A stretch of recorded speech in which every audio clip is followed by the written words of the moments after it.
ஒரு படம் வந்து ரிலீஸ் பண்ண முடியல.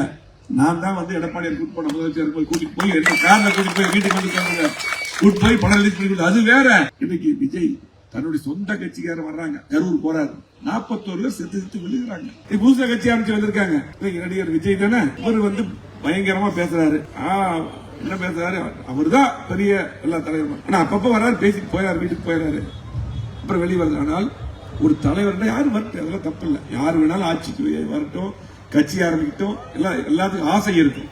ஆனால் அந்த ஆசை நியாயமான ஆசையா? ஒரு தலைவர் என்றால் எப்படி இருக்கணும்? இன்னைக்கு விஜய் தன்னுடைய சொந்த கட்சிக்காரர் வர்றாங்க, கரூர் போறாரு, 41 பேர் செத்து விழுகிறாங்க. அவருடைய கட்சிக்கார் சகோதரிகள் ஒவ்வொரு குடும்பத்திலும் ஒரே வாரிசு தான். அதுல நிறைய பேர் போயிட்டாங்க, இறந்து போயிட்டாங்க. அதை பார்க்காம அப்படியே ஏறி போனவரு திரும்ப வரவே இல்லை. என்ன வேணாலும் இருக்கட்டும், உடனே மருத்துவமனைக்கு போயிருக்க வேண்டாமா, காப்பாற்ற வேண்டாமா? நிறைய பேர் உயிருக்கு போராட்டம் போய் பார்க்க முடியல.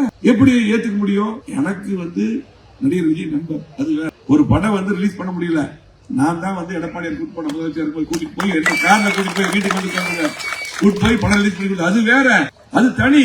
ஆனால் மக்களுக்கு நீ தலைவன் சொல்லிட்டு வரும்பொழுது மக்கள் உயிரை காப்பாற்ற சொந்த கட்சிக்காரன் இன்னைக்கு பார்க்க எப்படி சரியா இருக்கும்? அதுவே சிந்தித்து பாருங்க. யாருக்கு ஓட்டு போட்டாலும் அது செல்லாத ஓட்டு நாளைக்கு நமக்கு பெரிய ஆபத்தா முடிஞ்சிடும்.